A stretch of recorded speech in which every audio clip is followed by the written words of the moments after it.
Hey, this is K. Anthony, and you're watching What's It's Like with Yorks. It's not over until God says so. So don't you give up now. Don't you give up now, yeah. Darker days are just before the dawn. Don't you give up now. Don't you give up now.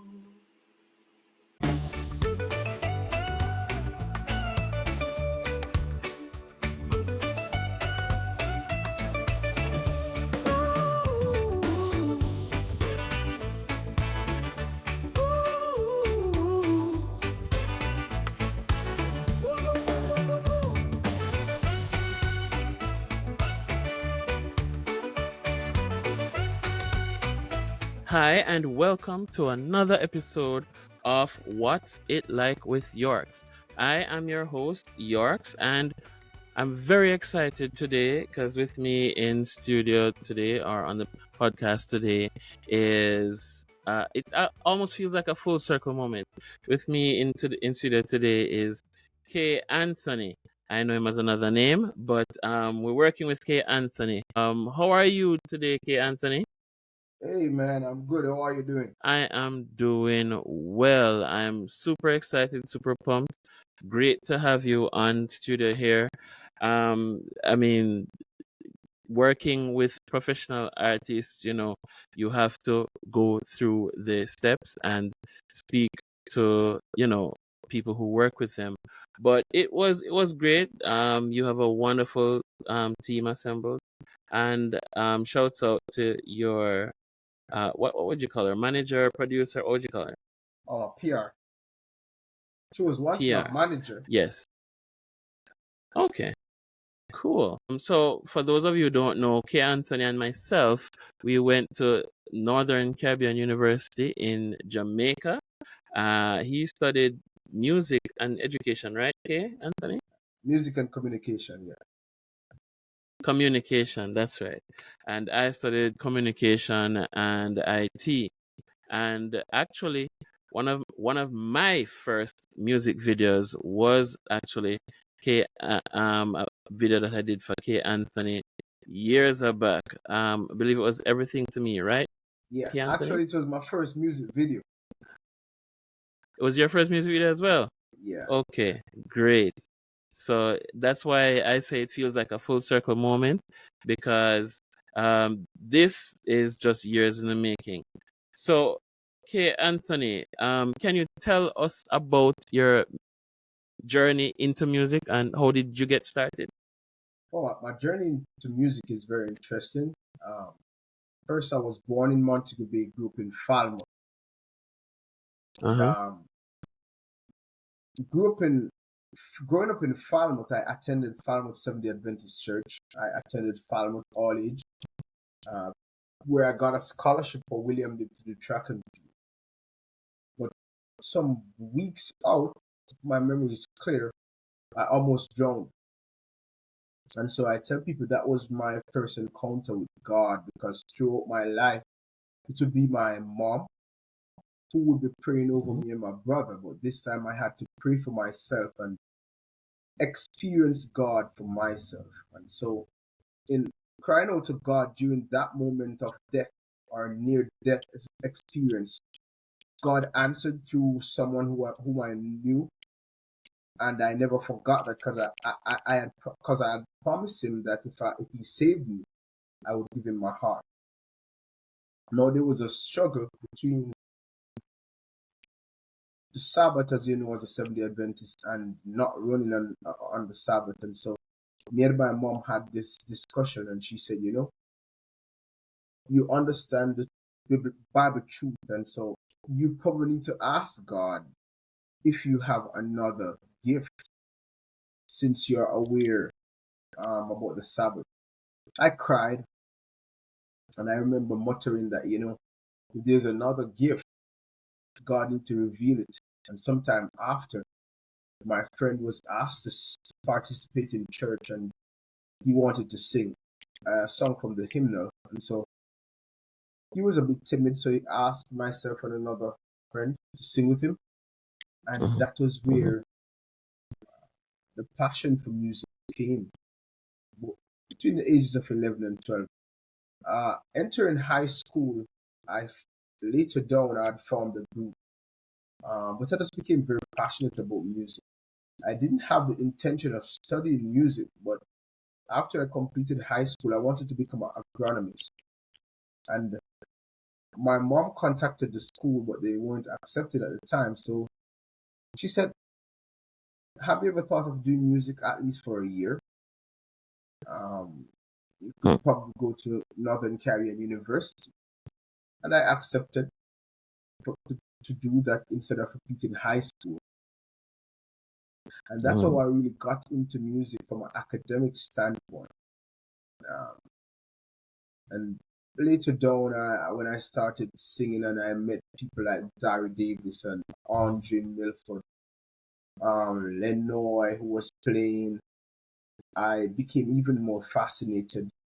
But I have to give thanks something that I probably need to do more to my background developmental stages in terms of like for classical music. Um, Miss Anderson, Miss Wade, who taught me Mhm. piano. Um, Dr. Anderson, who actually gave me the opportunity, although I wasn't fully matriculated for music. And Mhm. Curtis Watson, Dr. Watson, who was my vocal teacher. So that's where really my background started. Okay, so basically, it was your encounter with God, from almost drowning, a Yeah, discussion with your mom, and through divine providence, or as you met the right persons, basically, they help to hone and direct you into this direction of music. yes. I think it's divine providence. So yeah, yeah, I think so too. And who growing up though, everyone I believe has musical influences. So what were your biggest music influences growing up? So I grew up listening to a lot of like Charlie Chaplin, Mhm. Otis Redding, Sam Mhm. Cooke. And I know people say that all the time, but my dad is had a large case with CDs, and I think he had purchased it in the US or something. So he, I listen whatever he was playing, I would listen to. And so as I got older, I realized I have a genuine passion for raw sound like Otis Redding. That means I would like people like John Legend. And then I was introduced to Fred Hammond by Barry Davis, Commission. I like Boys to Men. From Mhm. a Jamaican standpoint, I really like Barry Salmon. So I think he's a prolific writer and singer and performer. Um, yeah, those are the people that I listen to growing up. Okay. And how would you describe your musical style to someone who has never heard your music before? I think I'm a bit eclectic um, Mhm. in sound because how I perceive music is almost like getting up and making food selection or clothes selection. I don't necessarily go for the same thing every day, and so you'll find that I'm bringing you on a journey. So I'll do some Afrobeat, I'll do some piano, I'll do some CCM Nashville style. I'll tap into probably some dance, slight fusion of dancehall or reggae. So Mhm. I'll say eclectic, but can be urban sounding, polished, Mhm. like song like Mhm. Free. When I knew, so basically you were doing music in Jamaica before, Yeah, and obviously you're doing music internationally now in North America, Canada, and such the like. Uh, when you made the transition from Jamaica to Canada, how would you say was that transition like? What did you realize were the differences in the industry in Jamaica and industry here? and how did you make that transition? So interestingly, when I left Jamaica. I just released a song probably 3 months called Something Out of Nothing. So it was a good time. It was doing well. It would have been the right time to promote it. But I felt motivated for a particular reason to leave at that time because I could have waited a little bit more. When I came to Canada, Mhm. I was first depressed because of the cold, changing climate, the changing environment. But it Yeah. was not until like a few months I was like, it's as if God reminded me that if I was capable of doing it in Jamaica, I just need to use all the gifts that He has given to me when it comes to marketing and connecting with people to make it happen. And I saved up enough money, went back to Jamaica, did some recordings, came back to Canada, and just started Googling, trying to see who is who. Um, Bam! I had gotten in contact with a guy. Bam! Shot videos, and that's how I met Sharon at the time. And I said, "Hey, I would like for you to represent me." At the time she had never done anything like that, but she started to okay, I see what you're doing, and she made some phone Mhm. calls. I got my first TV appearance there, first radio appearance there. Then after some time, the radio station was like, "Hey, you have been so consistent. Um, we would love for you to do a concert here in town, and we'd sponsor you." And so I felt the Mm. love and the support from the community, which is unusual. I think the hardest part was to break into the community of musicians and um, professionals within the fraternity of music. That Mhm. took time. That took the command of the product or the artistic ability for them to take notice and then say, "Hey, this guy is really working." Yeah, So, you said a lot there. Thanks for that. One of the things that you mentioned, though, is, you know, that I want to focus on is you mentioned that you you through resiliency you saved up, you went to Jamaica, you did some stuff, and then you came back and released those things, and through your education of marketing and communication you pushed yourself out there and you got a few radio appearances, yeah. and smartly enough you got someone to represent you, uh, and I'm always a proponent of having some, I don't want to say barrier, but some distance between how people Yourself. can reach you, Yeah, because if you're too accessible you don't come off as professional enough. that's right. um um as it relates to community though, you said it, and you kind of chipped out a little bit there.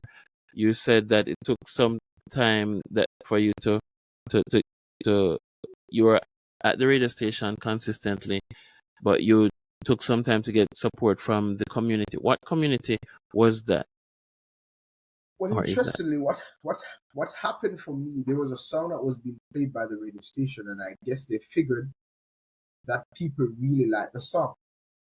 And since I'd released a single almost every month, they were like, "You're really doing well, and we're getting a good response. So we think you should do a concert here, and we'd be willing to support." So it was a community in terms of people accepting what I'm doing, and it wasn't Mhm. predominantly my skin complexion. And so that was fascinating because I never knew what to expect. I got everything set up for Mhm. the concert and then had two opening acts. And when I came out, I was shocked because it was filled to capacity Mm. and it was predominantly Caucasian. So I was like, this is Okay. interesting. And people Okay. traveled from quite some distance. So Hmm. that's also another interesting thing. But I was doing And it's both a province in Canada. yeah, I was in Yorkton, Saskatchewan. So people traveled from a good Okay. distance to see me. And Hmm. I was making appearances on CTV, Global, and stuff like that. So yeah, Yeah. So that's interesting to hear because not many people can have the mindset of, I'm in a different country, a different place. I am totally away from all of my family and friends, and this is a totally different market. To just hunker down and buckle down and not necessarily go with the norm and jump on, whether it is to change genres, because some people change genres because of ease, but stay in my gospel upliftment genre, but also keep my original sound, my eclectic sound, and push through the noise and just be consistent with it, as you say. So kudos to you on that. Not many people would do that. Uh, I would like to know what share one of your memorable experiences in your music career. I recently had this conversation. Mhm. Of course, that that concert in York is a memorable one. But I would say my biggest moment was when I had some work being done by this producer in Atlanta, and through him he was hiring a horns player. That horns player turned out to be one of the biggest artists in CCM music, if not the biggest male artist. And after we had some discussion, we agreed to do a record, and it was my first time flying to Nashville. And I cut the record early, got there midday, cut the record by 7 or so, got back to the hotel by 8, by 9. And you know, my best friend, like Douglas, was like, "How do you feel? Are you able to look back on the journey and see where God has been taking you from? And look where you're at right now." And I was saying to myself, I've never dreamt. I have big dreams, but big dreams not having any idea of how I'll reach there, how I'm just having big dreams of writing songs that are impactful, big dreams of working with people who are working at a high level, but never had any idea of how I'm going to get there, how I'm going to make those relationships. And just to pull the curtains of the window and look out from the hotel and reflect on how God has been leading my life, that's a memorable moment for me. Just to step back and acknowledge God's faithfulness and how He has been working in my life and connecting me to the Mm, people. awesome. That's awesome. And during this entire time, where was your family? Was your family back in Jamaica or with you at this point? Oh no, my family have always been with me. My family actually left Jamaica some months before I did. They were in Hmm. Canada and they take a trip to the States. So we have always been together and they have always been Hmm. supportive. Okay. And what's one of your? I know you've probably heard this question before, and many musicians say, "Oh, all of them are my favorites." But what's your favorite song that you've written and why? If if there's one or two. I'll select one from each. I would say that from each phase. So I select one. Don't give up. Um, that song was written when I sometime after I went to Canada, and it was a moment of loneliness, depression, Hmm. hearing a lot of noise over the years of what I'm capable of doing and what I'm not capable of doing, or people treating me that way. And I was at home, and it seemed as if God was just reminding me that because I genuinely felt like just giving up music and focusing totally on something different. That song was really speaking to myself. So sometimes when I hear people messaged me and said, "Hey, man, that song has really helped me through dark times." I smiled because that song really helped me. So that's one of my favorite songs. The next song I would say is my favorite is Free. And it comes because there was a stage where I wanted to be more mature, so I was seeking God intentionally and I was asking Him to set me from things that seemed to have me in a chokehold. So Mhm. that song felt like it was it helped to free me, helped me to be able to connect with God on that basis. So Mhm. that song was really speaking about myself, like Mary Magdalene, caught in Mhm. adultery. It's not necessarily meaning Mhm. you're caught in adultery, but you have an issue that Mhm. seems like it's not going away. And so Mhm. it's as if Jesus was saying, I am not condemning you, but I want to set you Mhm. free. And Mhm. so the text that I took it from was John 8:36, whom the Son sets free is free indeed. Free And indeed. Free. yeah, so that song means a lot. There's a follow-up song to that one, I Saved It All. And it's just speaking this, my life was after I felt like I was set free, I came back with a song, which is my token, similar to Mary. I came back with a token, which was a precious oil, and it was her offering to God. And the song "I Mhm. Saved It All" is my offering to be. So, That's interesting. I must say about the song "Free" that like from the first time I heard it, because everybody has their challenges. I also have my challenges, and when I heard it, I must say that I was uh, like every time, because from the bent knee to the bouquet toss, Walter's Weddings is there. From that first glance to that first dance, Walter's Weddings is there.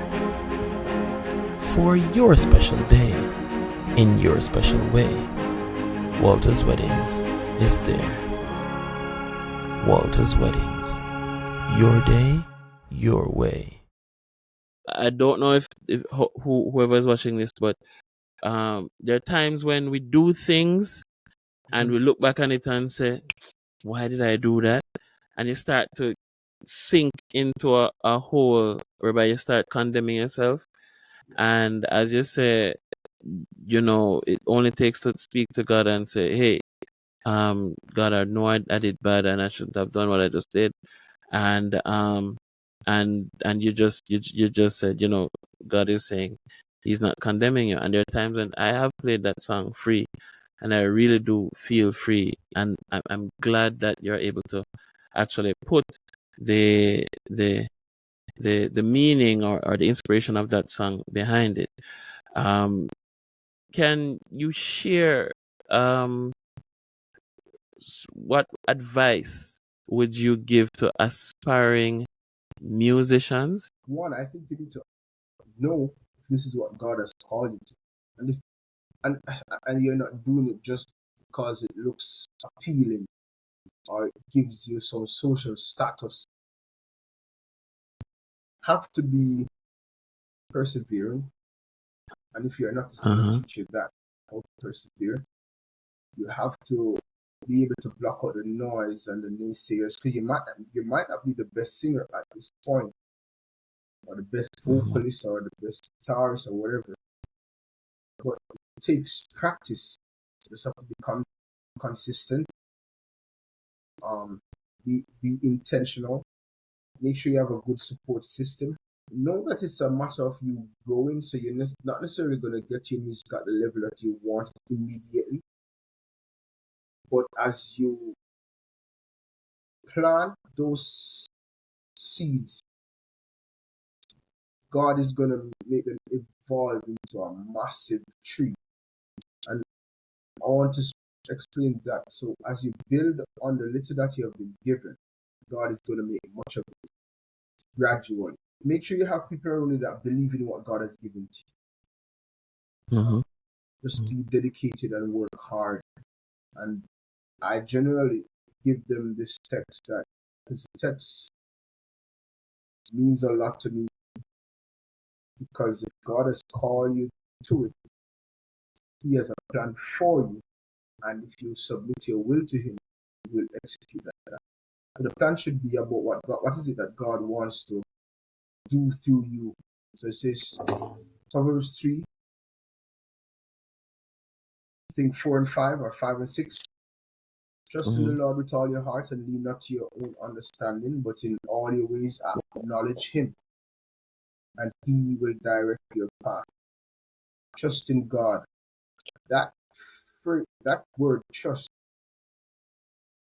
in the Hebrew is speaking specifically to like a military person having to put their all into the sword that they have. It says they're leaning on it, knowing that that's your protection. Yeah. And so that's how you have to trust in God, not fully having the understanding, not even possibly seeing the steps that He's taking you, not fully understanding the journey, but knowing that He has your best interest at heart, and whatever He's doing with this gift is also going to be impactful to your character, and He's trying to mold you and make you into a better person and make you into a better person. That's awesome. Thanks for that sermonette. And I hear you speaking about, support as well. And my question to you is how, because you seem like a busy person, but how do you balance your personal life with your music career? Because I have a great wife.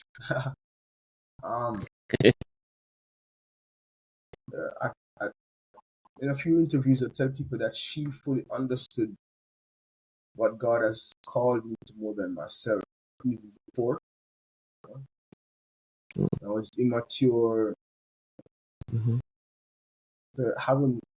For me, being married, having a supportive wife, and just making sure that what is important comes first. They come first, and taking care of them. So my day pretty much go like this. I get up in the morning, because we would have had devotion the night before. I don't want to necessarily have devotion with my kids. I want them to have devotion with themselves as a team. So I'll tell them that, hey, you guys need to have devotion. I'm going to drop your mom to work, drop her to work, get back from work, come back. They're supposed to either be finished with devotion or be doing devotion. Then after, I'll get ready. I get in the vehicle. I pray with them in the vehicle, because they would have had their devotion and ask questions, because I want them to learn. After that, I just drop them to school and then I head to classes. Then I pick them up from classes, or they come to me and I bring them to the extracurricular activity. Then I pick them up. After that, pick up my wife and have devotion on the cycle. Then I make sure I plan out, okay, when do I want to go record? I said to my wife, I need to go record this time. Okay. I travel for that. She keeps everything in control, and I call him by video to make sure everything is good. And I probably spend 2 days or a day. When I go for recording, I go for business. My little brother Lloyd Nix, who's a singer, not my blood brother, but my brother, he looks up to me. He's tremendously talented and gifted. And he would say, you are the hardest working person I know. Because when I go to the studio, I'm not leaving not unless I do 3 songs or 4 songs within the time I go. I need to execute that, because I know I have to manage my time well, to get back, to study. And God has been faithful and been good. I could do better in some aspect when it comes to preparing, but I haven't failed. So it's doing fine. Okay, so essentially, you just described it. You sound like you have 3 jobs. You have the home job, you have the study job, the school job, Getting back to that shortly. And you have the music job. The music job is what all of us know about, and the home job is what everybody expects us to have. But the study job you just mentioned, you say you go to classes. What are you studying? I'm currently at Andrews. I took a long time to tell anyone. Andrews doing a master in divinity, something that I never planned for. Mm-hmm. Um, just people started encouraging me and saying, "Hey, I think this is what God has called you to, based on X, based on Y." So for me, it's an honor and a privilege, although I'm not deserving because I'm not perfect. And sometimes you think God need you to be perfect to use you, Mm-hmm. but that's Mm-hmm. not true because none of the disciples were perfect. But over time, True. as they stood close to Him and depended on Him and remembered His teaching, they got deeper and deeper in love, and that takes time. And so I just remove that lack of humility, because it can be a form of lack of humility to say I'm not good enough,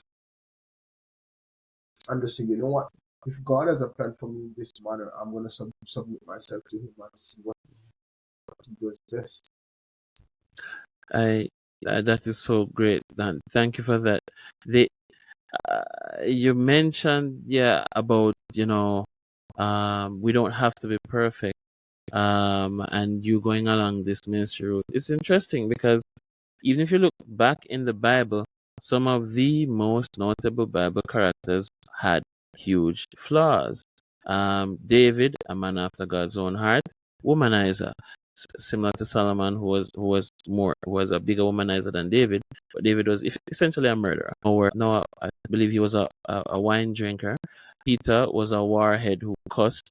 Fishermen back in the time were like that, and we could go on and on and on. I'm curious though, what's one of the things that you wish you knew when you first started your music career? Probably nothing. Why? If I knew how hard it would have been, I Mhm. wouldn't have engaged it. I'm not Joseph, but I'm picturing myself like Joseph. He had a gift. There's a reason why the dreams that he got. Um, there was reasons, and also it was telling him something that, hey, you have a gift. So those dreams come in the form of, for you, a passion. God doesn't necessarily have to give your kid a dream to say you are tremendously talented in media, but He gives you a passion. That's the dream. So you can say Arkin is going to be a multimedia specialist, and you're passionate about it. But God give me a little bit of vocal capability. And I said I'm passionate about it, and my dream is bigger than my current situation.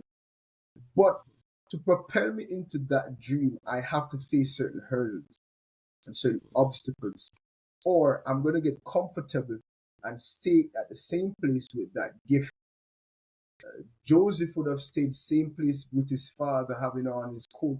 His coat for me signify where he's going to be, because the coat of many color carried a certain status. That means he's going to be a man of status. Yes. But can he gain that status by staying where he is? No. If he didn't have those brothers who weren't nice to him and then ended up throwing him in a pit and selling him, and he became a slave, moving from Mm-hmm. slave to prison, and from prison Mm-hmm. to being the head. All Palace. of that was a process where God was removing the things about his character that wasn't. And I think if we allow God in our lives, and doesn't matter what field you're in, banking, media, doesn't matter. God wants to do the same thing with you, no different from what He did with Joseph. I'm glad you brought up Joseph because Joseph along with many other people, Joseph, David, Moses, um, Noah. They all had their wilderness experience. Wilderness You experience. Yeah. Yeah, you know that time when people doubt you, people cast aspersions upon you, people say that man mad, he's building a boat on the top of a mountain. Exactly. Um, David, he'll never be king. As a matter of fact, we're gonna chase him down for years and try to kill him. Lives in caves, and on and on and on. Moses in the literal desert wilderness. Hmm. Um, and I can just imagine, as you mentioned earlier, you came to Canada and you were depressed.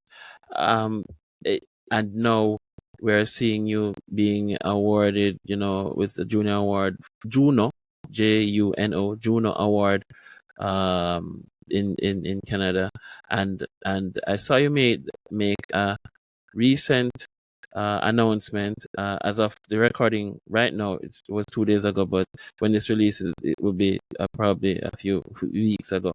Um, right now, you made an announcement recently about being a part of the. First of all, congratulations on the Juno. I should have said it at the top, but um, um, you are now a part of the Recording Academy.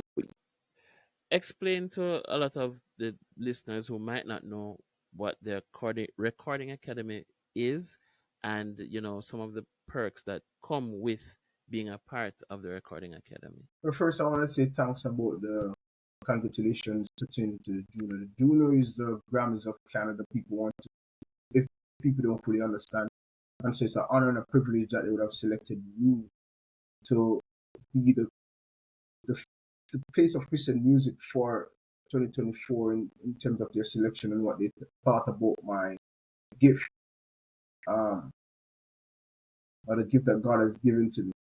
Um, so that's something tremendous, and I'm genuinely grateful.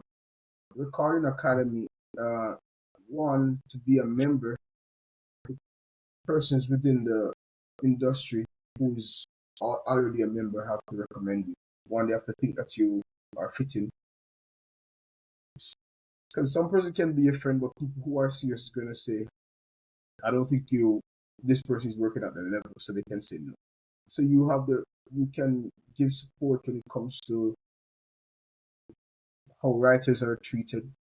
You can Mm-hmm. vote, a whole Mm-hmm. lot of stuff behind the scenes, Mm-hmm. Mm-hmm. that you possibly have access to. You have access to different people also. Mm-hmm. Yeah, so it's an honor and a privilege. I don't take any of this for granted. I Mm-hmm. never dreamt that I would have won anything or Mm-hmm. could have been a part of the Recording Academy. And so I'm grateful. Mm-hmm. And yeah, and that brings up two points that I wanted to hone in on. One, it you should never go into anything to win awards or to earn money per se. It should be, yes, you should go into business to earn money, but something such as music, especially the music business side, if you're gonna do it properly, do it properly. I see. Growing up in Jamaica, I've seen so many a cappella groups come and go, and even people branch off, do their own thing, and then eventually you blink your eyes and know the person is doing not gospel music, non-gospel music. So for you to actually have done this through gospel music, your roots and staying connected to God, actually even coming from what I see closer to God, kudos to you, my brother. I could not be prouder to be even associated with you, um, and being friends with you genuinely. Um, and now the other thing that I wanted to point out is you said that with the academy it gives you some leverage per se. My question on that is if you could collaborate with any artist, gospel artist, let's go with living right now and dead, who would you collaborate with? Who would you want it to be, and why? Because I don't necessarily live thinking about recording with anyone. Because I've just learned that I have to create the demand for myself. Mm-hmm. I've never had music easy, so it's an interesting journey. But I think Kirk Franklin is one of the most talented songwriters, and so I'd love to sing a song that he has written, Mm-hmm. and I would love to chat with him when it comes to spirituality and the word. That's one of my reasons why I've maintained being in Christian music, because I've always seen it as a mission field. Yeah. And although I'm not the best or ranking as the best, my aim is to meet those people, have those relationships, so I'm able to have an impact. Kirk Franklin is one. Definitely probably would do something with Mali music. Definitely would do something with John Legend, although he's not Christian. There's a guy that I really want to do a song with. He's from Canada. His name is slipping me, but he has had a lot of major songs, viral songs. His name is Connor Price. Connor Price. Price. Connor Price. Price. Uh-huh. Yeah. Well-known guy. Yeah, I am dead. Dead. Yes. Like, whose song would you probably sing over? What's his name again? My God. I'm looking at his face and I can't remember his name. He was a well-known songwriter. Jeez. Yeah, you know him, He wrote a few songs in the hymnal. He was very good. He played. You're talking Fanny J. Crosby? No. He generally wore a tam as he got older. He was well known in well respected. His name is slipping. I'm gonna have to come. You're gonna have to come back. Well known. I'm looking at his face. It's just as his name is slipping. Tip of your tongue. Huh. Yeah. All right. Yeah, I would definitely work with him. Andre Crouch. Crouch. Yes. I can definitely see you probably re-singing an Andre Crouch song. Actually, he's good. Great songwriter. Who knows? Maybe you could. Yeah, he's a good songwriter. Maybe you could do like a modern day take on one of his songs and approach the family for release and the words or the publishing. Truth be told, I'm always open to do collabs if I think it's meaningful and if I think it works. So, and I like working with my friends. That's where I focus on working with people who nobody knows. You know what I see? I see you and Dale Brown doing a song written by Kirk Franklin, backed up by the what's their name now? Shahaya Choir in Jamaica. And for those of you who don't know, Shahaya is actually a choir that was founded in Jamaica by a Northern Caribbean University.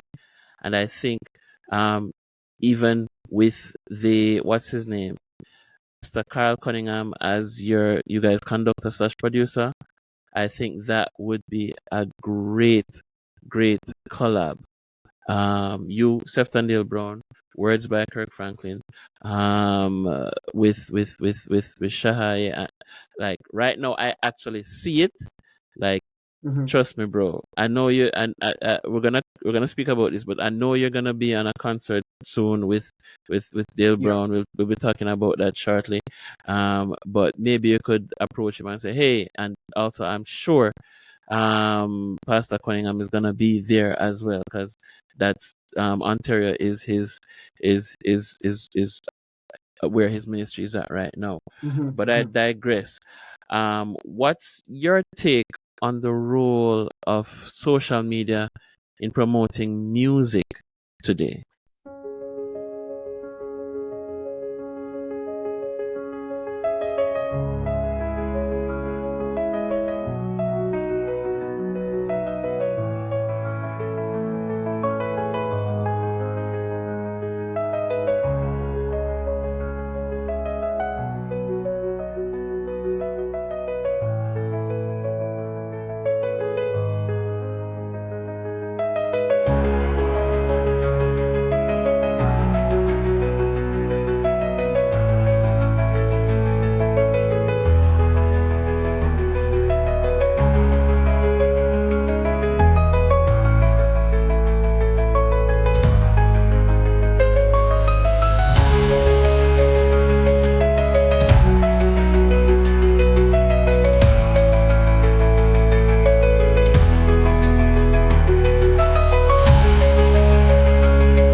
of social media and music. It's powerful, man.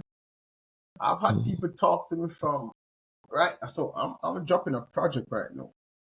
One of the producers I've never met in my life, but we have been working together for a while. So that's crazy. So it tells you the power of social media. It caused me to meet quite a bit of people, and allow your music to be able to transcend or travel faster to a particular area. Back in the days, you would either have to have your song on the radio there, or you would have to actually go there to perform. Now people have access to all these different DSPs and able to tap into what's fresh, what's new, who's this guy. Okay, let me hit him up. So people talk to you, say, hey, I came across a song that you did on so and so. What was the reason you write that song? Or, I mean, thank you for that song. So it's really good. Yeah. Speaking of you actually touched on a question that I had, which I was gonna touch later on. Your latest projects that you're working on right now. What can we look forward to you in the short to near future? It's fun, man. I dropped a song last year, November, titled "Fight for Me." And I dropped a song with two of my friends, Alicia and Lloyd Nix. A few months ago, Back to Jesus. I'm dropping one, Your Word, this coming up, and then probably the end of the month coming up, I'm gonna drop another one titled "Cover Me." I'm gonna probably drop another one titled "Blessings." So it's an entire project, which I'm doing what's called a waterfall release, so that they can have their own impact and not just drop an album, bam, because just album by themselves like that is not doing well. So it's gonna be interesting. The title for the title for the project is Miracle. And it's because my life is a miracle. What I've been able to achieve is a miracle. Being here at the seminary is a miracle. Having my family together is a miracle. So my wife was saying to me, she thought it was fitting to title it Miracle because I had some unexpected blessings. Yeah. Nice. And you said waterfall release. Can you just explain that for the listeners who don't understand what a waterfall release is? That means I'll be trickling down the project. So it's trickling. There's like a song a month or 2 songs per month. Yeah. How much are you aiming for the entire project to be? How many songs for this specific Miracle project / album? What's 11 songs? 11? Okay. So Okay. The interesting thing about this project, why I think it was also fitting to call Miracle, because I couldn't see the finance to do the project, and then it happened. I don't know. I just did songs until I ended up having a full album. So I said, okay. And then a good friend of mine, my wife was ill, and my dad was having back surgery, and he contacted me. We were talking, and he said, "I'm going to send you something," and he sent me over a song, and the title of it was Miracle, and I said, "I love this song." And so at first I was thinking the name it Baptize Me, for a song that I wrote, but I then realized that I needed probably make a name change, and I said, I think it's fitting. It's Miracle, because God has done a lot of miracles in my life. Nice. I'm so grateful that your father sent you that song. I mean, we haven't heard it yet, but not my father, a friend of mine. So my dad was ill and doing a spinal surgery, and so it was the same day as the surgery, and I was really praying to God, because doing anything with your spine, you can never know what's going to happen when the person comes out of surgery. Yeah. And so my friend, who's a songwriter, producer, and MD in Nashville, hit me up and we talked, and he said, "Hey, I'm going to send you something." And when he sent me, I said, "Bro, you couldn't have sent the song any sooner." And I told him why. He couldn't believe, because I was saying to him, I was really praying for a miracle because my dad is doing the surgery and my wife is not so well. And he said Mm. he believed it was God's doing. Mm. Yeah, that's the name. That's the name Wow. of the In- album. Very interesting. From everything that you're saying, it's just divine providence after divine Yeah, providence after divine providence. that's correct. Um, th- I have basically two more questions, and then we have the Uno round, which is two questions. Uh, Question number one. Well, the one of the questions that I wanted to ask you is, uh, what would you like your legacy to be? What would you like people to think of when they hear the name K. Anthony? Just as how people think of, oh, Kirk Franklin really changed the whole scape of gospel and how gospel normally sounded. Well, for me, I want my legacy to be one where I'm known to love my family, love my kids. That's paramount for me. Mm. Um, be a true follower of Jesus Christ, whatever that looks like. I don't want my life to be only about music, but more of the representation of who Christ is. Mhm. Hopefully, I will grow far more because I still have a lot of growing to do. Where I will be considered to be a loving dad, a loving husband, a faithful person, consistent, um, hardworking, uh, Mhm. one who truly loves to share the word Mhm. with people about Jesus Christ, about what he has Mhm. done for me, and encouraging Mhm. people to give him a chance in their lives. That's what I want to be known for, a minister, fully. Okay. Yes. So we're trying to finish up in about 10 minutes. Before the honor round, the last question is, what if someone wants to see you at a concert? What's the next concert that you'll be at? Like the next major concert that's pushing and promoting you right now.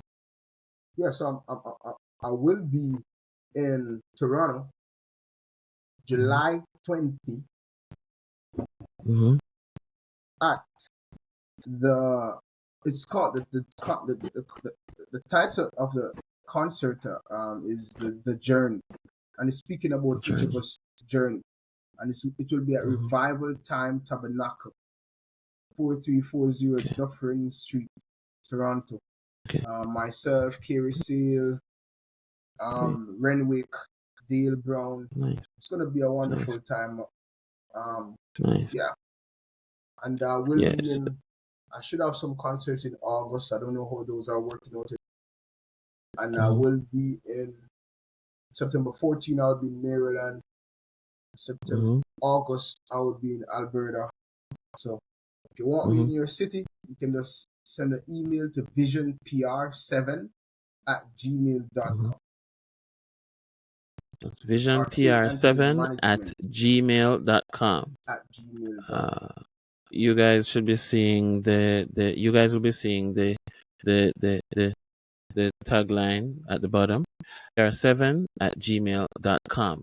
So the Uno round, you must be wondering what the Uno round is. The Uno round of questions. Now you're familiar with the name Uno. It is a card game which you match colors and numbers.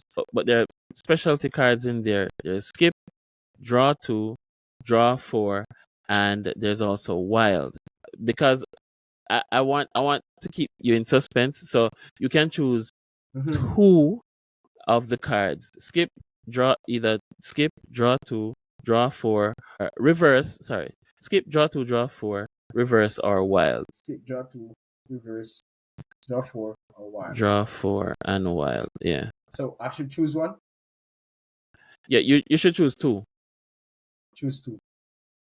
Skip, Yeah, and then I'll tell you what they draw. are. Skip, draw two. Skip and draw two. All right. Yeah. So for the skip question is, which period in your life would you have chosen to skip and why? And draw two. Other than God and your family, who are your favorite two persons in life, whether it be to talk to or persons you've seen in media? that inspire you. So, which period in life would you choose to skip and why? And other than God and your family, who are your favorite two persons in life?